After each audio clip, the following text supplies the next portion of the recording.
এই যে শীতের দিনে নাতিপুতি আইছে, এই যে বাঘা পিঠা পরে আমি বানাই খাই। এখন আবার গুড়ি ভাঙাইছি, ক্ষেতের চালের গুড়ি ভাঙাইছি, ভাঙাই আইছি দেখেন।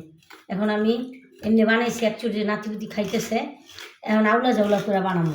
এই পিঠাটা খুবই মজা লাগে, কামড়ে কামড়ে মিঠাই পরে, আর ওটা তো মাঝখানে পড়ে। এখানে আছে নাইকল আর এই যে মিঠাই, খাজুরা মিঠাই। এই মিঠাইটা এই যে এই মিঠাইটা আনছি আমি, অনেক গ্যারান। খাজুরা, অরিজিনাল খাজুরা মিঠাই দেন। কীভাবে চিনবেন অরিজিনাল মিঠাই কিন্তু কেউ চিনে আনতে পারে না। তাই আমি 20টা দোকান ঘুরে খাইয়া টেস্ট করে এই যে আমি আনছি। এখন এই যে আউলা জাউলা করে মাখা মাখা করে এই পিঠাটা বানাবো, বাঘা পিঠা।